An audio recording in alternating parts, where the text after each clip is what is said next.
She entered the marriage chamber draped in saffron and song. Yet by dawn she understood the truth Rome never wrote in its laws. A bride was not given to her husband. She was surrendered to the empire. Stories like hers were not preserved in marble, nor sung in triumph beside generals' names. They survived only in the tremor of legal phrases, in the faint ink of domestic contracts, in the ritual silence brides were trained to endure. Rome called it ceremony, lineage, order, but those who stood beneath the torchlight knew it for what it was: transfer, custody, a body reclassified by decree. By staying here, by listening, you return her presence to the world that erased her. So if you want these women named again, share this story not for spectacle, but for the daughters Rome claimed in veils and signatures, and drop your city or country in the comments. So her voice crosses provinces she never lived long enough to see. To understand the weight of that night, the world around her must be seen as it truly was, not as marble poets described. Rome stood at its height, streets paved in triumph, law etched into brass, citizens draped in certainty. Yet beneath that polish lay a system that measured women not by spirit, but by transferability. Marriage was no sanctuary, no union of hearts or covenant of equals. It was a legal crossing, a moment in which a woman passed from father's dominion to husband's jurisdiction with the same precision used to transfer livestock, estates, or grain allotments. Even the wedding feast, bright with oil lamps and honeyed wine, muted the truth with pageantry. Every witness present had an assigned role. Every gesture held legal consequence. Every vow fortified Rome's most guarded asset, patrilineal purity. Brides were not brought to the altar, they were conveyed to it. Behind the music, behind the laurel crowns, behind the triumphant trumpets of empire, stood centuries of statute and silent obedience. And yet, for all its order and ritual harmony, this night would reveal that control so exacting could fracture into something far more intimate, far more brutal. Because in Rome, lineage stood above desire, law above affection, and a woman's body, no matter how adorned with silk, belonged first to the state, then to the man permitted to claim her. This was not union. This was transfer, and the empire expected her to understand it without ever being told. Livia, the offered, barely 18, stood cloaked in the heavy saffron veil that turned her into an emblem rather than a girl. The dye, so costly, so ceremonial, glowed like a warning more than an adornment. In it, she was absorbed, disguised, consumed. For years she had been shaped toward this moment, not by open command, but by soft, relentless instruction. How to lower her eyes without appearing unwilling, how to speak without opinion, how to welcome her own surrender with practiced serenity. She had been praised for obedience, never for thought, for purity, never for hunger, for beauty, never for voice. Every soft correction, every tightened hand on her shoulder, every whispered reminder that a Roman daughter belongs first to her father, then to her husband, had hollowed her choices long before she reached this threshold. Beneath the veil, her breath was steady, controlled, but it was the steadiness of someone who understood there was no corridor out. Marcus, the holder, her groom, arrived not as suitor, but as recipient. His tunic was folded and clasped with precision, his signet ring polished, his eyes unreadable. He was not cruel, not tender, not romantic, simply a man shaped by empire, by the certainty that everything from land to lineage flowed toward him by legal right. He did not need to earn her affection, nor her consent. Rome had done that work for him, long before he touched her hand. His duty was to accept, to claim, to secure heirs that would extend his line and reaffirm the state's most guarded logic. That blood must be accounted for, documented, legitimized through her body. If he felt unease, it surfaced only as discomfort with ceremony, never with the power he possessed. And then, the praenuba, the enforcer, a matron appointed not for sentiment, but for absolute conformity. She was the embodiment of Rome's expectations, a woman who had fulfilled every marital duty without question, who had birthed children, witnessed deaths, and upheld the legal and bodily boundaries assigned to her sex without rebellion. Her hands were steady, devoid of tenderness, as she adjusted Livia's veil, tightened the woolen girdle, and murmured blessings that were less prayer than confirmation. To her, this was not cruelty nor tragedy, It was order. She had seen too many brides tremble, too many resist only to be reminded that Rome does not negotiate with women. She trimmed stray curls, smoothed saffron folds, and ensured the symbolic keys that would soon pass from father to groom, sat visible enough to remind all present that this union was transfer, not union. Around them the room waited, scented with oil lamps and compressed expectation. Female relatives stood silent, knowing their own wedding nights had been no different. Men murmured in legal tones, discussing dowries, estates, inheritances, never the girl beneath the veil. A scribe recorded names, witnesses, documents, not emotion.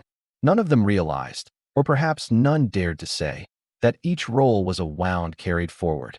The offered, the holder, the enforcer, three figures bound not by choosing, but by law, by empire, by a ritual older than affection itself.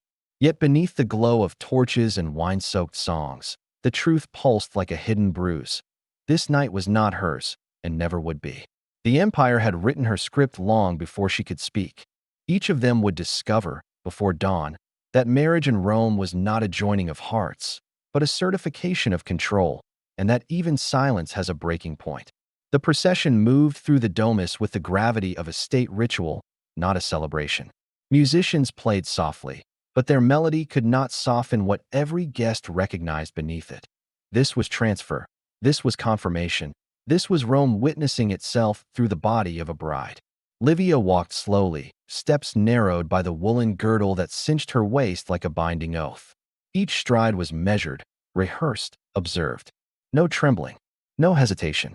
Brides were expected to move like offerings already accepted. At the dining table, wine spilled in polished cups, floral garlands hung from beams, and guests spoke of lineage rather than love. Conversations orbited estates, dowry sums, and future sons who had not yet drawn breath. The jokes were gentle but sharp, seasoned with the assurance that tonight would make her a Roman woman. Livia's father laughed too loudly, his eyes avoiding hers. He had already performed his role. He had relinquished her, legally, irrevocably. Night descended. The torches within the bridal chamber flickered against plaster walls, their light too honest, too revealing. A bed draped in red, chosen not for comfort but symbolism, sat centered like an altar. Beside it rested the linen cloth, pale and folded, waiting to convert intimacy into evidence. In Rome, a bride was not consummated, she was certified. Marcus entered first, accompanied by the praenuba, who surveyed the room not as witness but inspector. She adjusted pillows, poured oils, and ensured the ceremonial braid in Livia's hair remained intact until the final moment. Because tradition demanded her purity be visible, unbroken, and proven. Everything had meaning, every knot, every ribbon, every fold of fabric. Nothing in this room was accidental. Outside the doorway, relatives remained within earshot, not out of cruelty but legality. They would not see, but they might hear. Rome asked them to stand near enough to claim certainty, far enough to feign modesty. Silence was never granted to a Roman bride. Privacy was not her right. Her body was part of inheritance structures, and inheritance required witnesses. The first sign of unease came not from her, but from Marcus, whose breath grew shallow as ritual eclipsed desire. He was taught how to own, not how to comfort, instructed in procedure, not tenderness. Yet even he felt the weight of the moment, the expectation to perform not as man, but as mechanism of empire. Livia's hands remained folded, composed, her gaze on the linen that would soon broadcast what her voice could not. The hour tightened. The music outside ceased. The torches hissed in their brackets. The chamber air thickened with wax and apprehension. No word was spoken between bride and groom. Words were unnecessary. Rome had already spoken for them. But this was not the only truth the night concealed. Behind the ritual calm, behind the hymns and honeyed cakes, behind the festive procession that masked surrender with garlands, another tension waited. One Rome never wrote into its law but enforced all the same. The expectation that a woman's compliance must be total, immediate, and unquestioned. And soon, Livia would learn that resistance, even silent, even internal, was a language Rome did not allow her to speak. What came next would not be chaos, but procedure, carried out with the same precision the empire reserved for borders and wars. And though history would later call it tradition, those within that room felt it for what it was, a quiet, calculated undoing, sealed beneath saffron and torchlight. Livia had been prepared for hymns, for the procession, for the legal transfer that stripped her from one household and grafted her into another. But no lesson, no whispered instruction from her mother or nurse, had ever mentioned the figure under the cloth. It stood not as ornament, not as blessing, but as Rome's silent adjudicator, the arbiter of legitimacy, of lineage, of whether this union would be recorded as lawful or null. When the Pronuba approached, her movements were not ceremonial affectation, but institutional muscle memory. She pulled at the linen gently, the way one unveils a relic rather than a statue. The cloth fell in quiet folds, and the truth beneath it took shape as though it had been waiting for centuries to be seen again. Smooth wood, polished by age and ritual, carved not as art, but as instrument. It was unmistakably what it was, a deity without tenderness, a figure without softness, a god whose entire existence served one function, to confirm what words and witnesses could lie about. Mutinous Tutinus, a name scarcely uttered even by scholars, ancient enough to precede embarrassment, but never sacred enough to inspire reverence. He was not a god of comfort, nor of romance, nor of youthful promise. He was the god Rome used to ensure its daughters did not enter marriage as mysteries. His presence removed uncertainty, erased privacy, and reduced virginity to procedure. Livia's breath tightened, not in shock. Shock belongs to the uninformed, but in recognition. Every veiled warning from her mother, every cryptic pause when older matrons mentioned wedding nights, every silence at the end of bridal songs now acquired shape, weight, and wooden presence. Rome had not forgotten to tell her the truth. It had decided she did not need it. Marcus, though groom in title, held no authority in this moment. He stood to the side, eyes lowered, shoulders composed. Like every husband before him, he was merely one participant in a rite designed by men whose names had been lost to centuries, but whose systems remained intact. He could not interrupt. He could not comfort. He could not claim her yet, not until Rome, through this god, acknowledged her as properly surrendered. The Pronuba guided Livia's hand, not harshly, but with the confidence of someone who had performed this motion dozens of times without question. Her voice held none of the tremor mothers show their daughters, but instead the steadiness of bureaucracy disguised as piety. A bride must greet him before she greets her husband. The state must witness before the man may touch. It was spoken like scripture, but it was statute. In this room, theology bowed to legality. The air grew heavy, not with incense, but with expectation. The goddess of marriage, Juno, was absent here. This was not her domain. This was the dominion of lineage, inheritance, verification, the undercurrent of Rome's obsession with bloodlines made manifest in timbre and ritual posture. Livia's knees bent with controlled precision, not a gesture of worship, but of compliance. The floor felt colder than stone, though it was warmed by lamps and bodies. Her veil shifted forward, gold brushed against carved wood, and in that movement her girlhood dissolved, not because she was entering a marriage, but because she was entering proof. Behind her, the witnesses did not avert their gaze. Their presence was not accidental. They were chosen, recorded, and in some cases, compensated to remember. If decades later an heir's legitimacy were contested, they could be summoned to speak of this night, not in whispers, not in confession, but in legal testimony. The god did not bless, the god affirmed. That was his entire purpose. Livia did not cry. She did not tremble. She practiced the only defense afforded to women of her rank, immaculate stillness. Resistance belonged to girls, endurance belonged to wives. And Rome permitted no threshold between the two. In that silent chamber, beneath exposed timber that felt more tribunal than divine, the truth finally crystallized. Marriage was not a step toward partnership. It was a submission to documentation. It was the body notarized. The idol remained, the lamps flickered, and the doors stayed deliberately open, because everything that happened next, like everything that had already occurred, existed not for her memory, but for Rome's record. The air turned thick, heavy with the scent of heated oil and polished wood. Each torch flickered against the walls like a heartbeat, casting shadows that stretched long and menacing across Livia's face. She was no longer a girl, not in Rome's eyes, not in the eyes of the witnesses, the pranuba, or the silent, watchful God in the corner. She was a body in compliance, a document of proof, an asset transferred. Time slowed. Every step she took toward the carved figure, every tremor in her hands, every inhalation she tried to control was measured and noted, if not by pen, then by presence. The room, though small, seemed vast, walls echoing the quiet hum of expectation, the rustle of her veil, the faint scuff of her sandals. Even the shadows seemed aware of the enormity of what was happening. A young woman being transformed into law's affirmation, stripped of agency, yet outwardly composed. Her mother's warning, whispered that morning while braiding Livia's hair, returned like a ghost. Do not resist. Whatever they demand, do not resist. Those words had been meant as protection, yet now they pressed on her chest like stone. Resistance would not have saved her. Refusal would have been recorded, catalogued, cited as shameful. Compliance, though soul-wrenching, was her only path to survival. Marcus lingered at the threshold, uncertain yet compelled by law, by expectation, by inherited authority. His presence was less of comfort than of verification, a reminder that his role was not to love, but to oversee what Rome had decreed.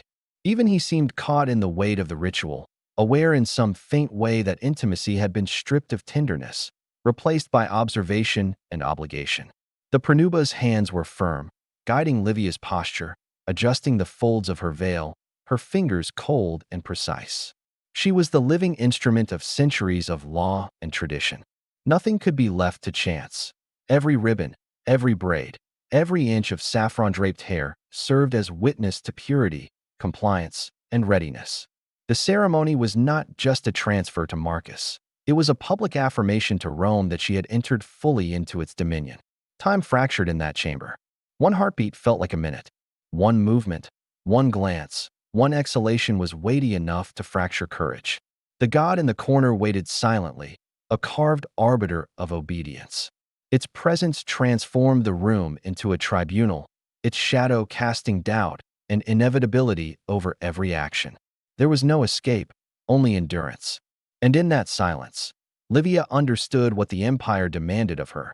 She was not to exist as an autonomous being tonight, not as a daughter or potential mother, but as proof, as possession, as testament to Rome's obsession with control and lineage. In the quiet, she glimpsed the full measure of the ritual, the power wielded not by one man, but by centuries of law, culture, and expectation. It was a night of ritualized erasure. She survived it by stillness, by quiet compliance, by folding herself into the rules that had been written for her long before she was born. And yet, in that very survival, there was a bitter understanding. The empire demanded obedience so absolute, so intimate, that it became a form of living invisibility. No one spoke. The witness's eyes were steady, the pranuba's hands unrelenting, Marcus' presence awkward yet functional. And Livia, though alive in every sense, felt as though a part of her had already been claimed, catalogued, and stored in Rome's ledger of sanctioned bodies. The dark hour stretched, measured not by minutes, but by the realization that history itself, in the form of law, ritual, and divine authority, had entered her body and left its mark, indelible, unspoken, and enduring. After the ritual had run its course, the chamber fell into a strange, suspended silence. Torches sputtered against the plastered walls, casting a wavering light across the room, and the carved god in the corner remained, silent and immovable, a reminder that the night's ordeal was not yet complete. It was then, in this uneasy quiet, that Livia noticed something long overlooked, a small, folded parchment tucked beneath the edge of the ceremonial bed. No one else seemed to see it. It was as if the room itself had decided that some truths must only reveal themselves to those who endured the ceremony.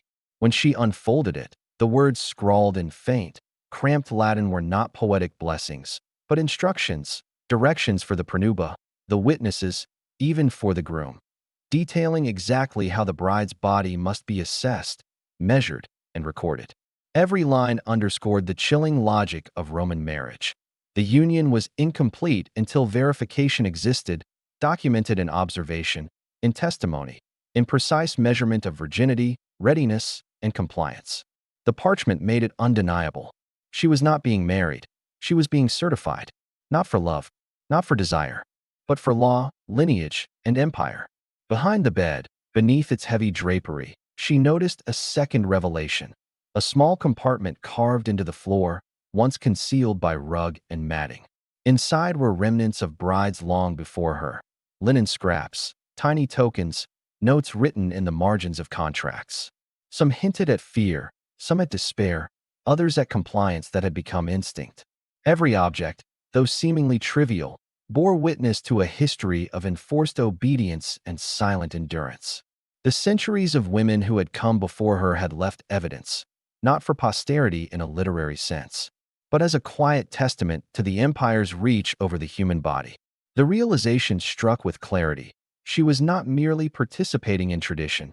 She was walking a path carved by countless girls, each one marked by ritual, each one surviving in silence. The god, the witnesses, the pranuba, the groom, each part of a machine designed to ensure that nothing was left to chance, that the empire's claim over its daughters remained unbroken. And yet, within this revelation, there was a paradox.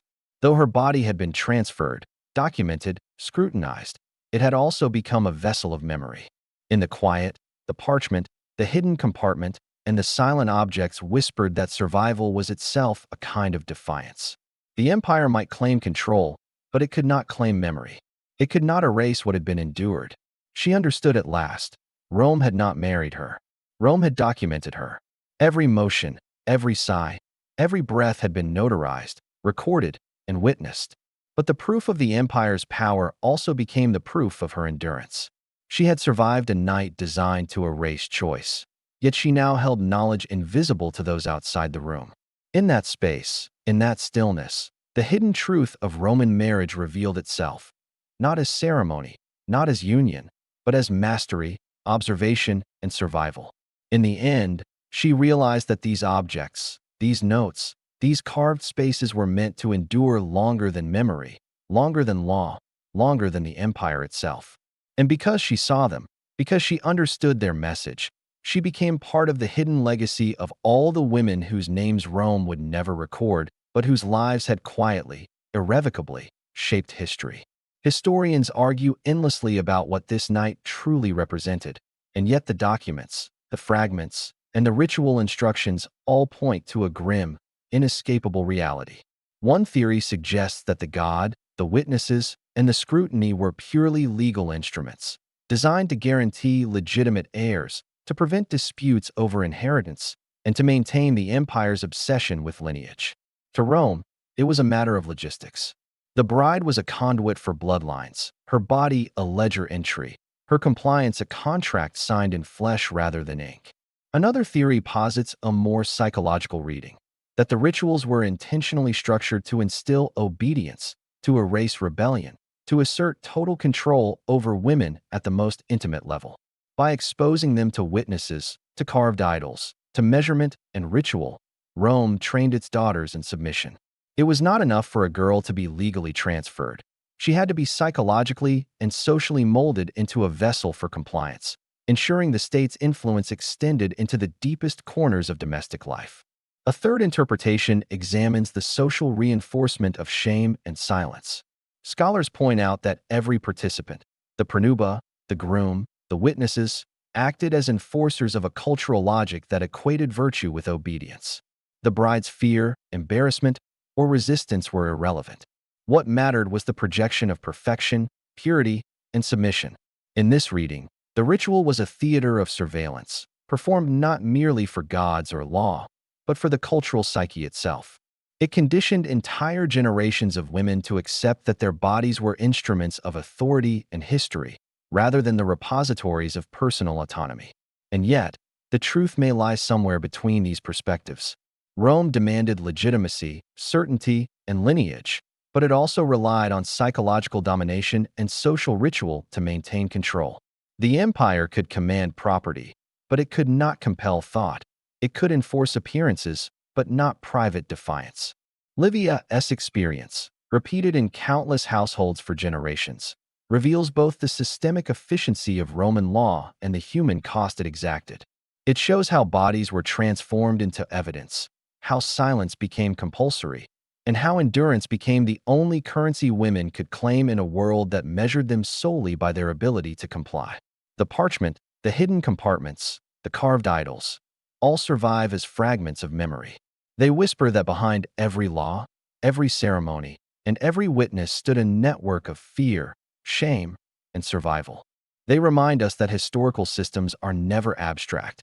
They are enacted on human flesh, shaping lives, thoughts, and emotions long after the ritual ends. This is the paradox of Rome, an empire obsessed with order and documentation, yet reliant on the intimate, unrecorded sufferings of those it controlled. And perhaps that is why the story has been almost erased. Because history remembers law, lineage, and empire, but the human cost, the dread, the submission, the endurance, can only be glimpsed in the fragments left behind, waiting for eyes like Livia's to recognize them centuries later. The world outside the domus moved on, unconcerned, unaware. Streets hummed with merchants, children chased one another past fountains, and the distant clatter of carts carried on the wind. But within these walls, within the narrow chamber, where torches had burned and shadows had leaned like silent witnesses, history had been made, not in law books or public records, but in the quiet endurance of a young woman whose life had been forever reshaped. Livia emerged physically unharmed, yet every step, every breath, carried the imprint of a ritual designed to claim more than her body. It had claimed choice, innocence, and the fragile notion of autonomy she had carried into the marriage chamber. History tends to forget such nights. It prefers empires, wars, and laws. But a scratch on stone, a parchment folded beneath a bed, a carved god hidden beneath linen, these endure. They whisper of lives lived under the empire's gaze, lives measured, cataloged, and disciplined with precision. The women who passed through these rites rarely spoke. Their stories were considered unworthy of record. Yet the silence itself is a testament. It is the echo of fear, of endurance, of survival. Livia would live the rest of her life performing the roles expected of her: matron, mother, household manager, keeper of appearances. The empire had claimed her in a single night, yet she carried its memory privately, a shadow companion in every chamber, every hallway, every public gathering. The ritual's echoes shaped her understanding of submission, compliance, and the precarious balance between survival and erasure. Even decades later, when her daughters would stand at the threshold of marriage, she would remember the weight of that night, though she would never speak it aloud. Words, in that world, were not hers to give. And so it is with history itself.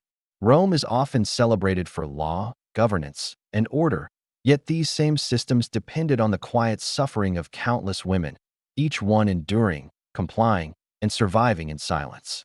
The rituals, the carved gods, the witnesses, the parchment, all were instruments of control, yet they also inadvertently preserved memory. Survival became testimony, and endurance became evidence that the empire's claim, though absolute, could never erase the lived experience of its daughters. Because you are still here, listening, the whispers of these women are heard once more. Their endurance, their suffering, their quiet survival. It resonates across centuries, challenging the narratives of power, law, and tradition. History may have forgotten their names, but the imprint of their lives remains, palpable and indelible, reminding us that behind every law, every empire, and every ritual, there exists the undeniable human cost, often invisible but always present. In that chamber, centuries ago, Livia endured. And because you witness her story now, her endurance, like that of so many before her, lives again. It is not a tale of triumph or glory. It is a story of survival, of imposed control, of memory surviving the erasure of empire. The world forgets quickly. Empires rise and fall. Rituals are reformed or erased. But endurance, when observed, becomes immortal. If you want more stories rescued from the dark of history's quiet corners, subscribe to the channel.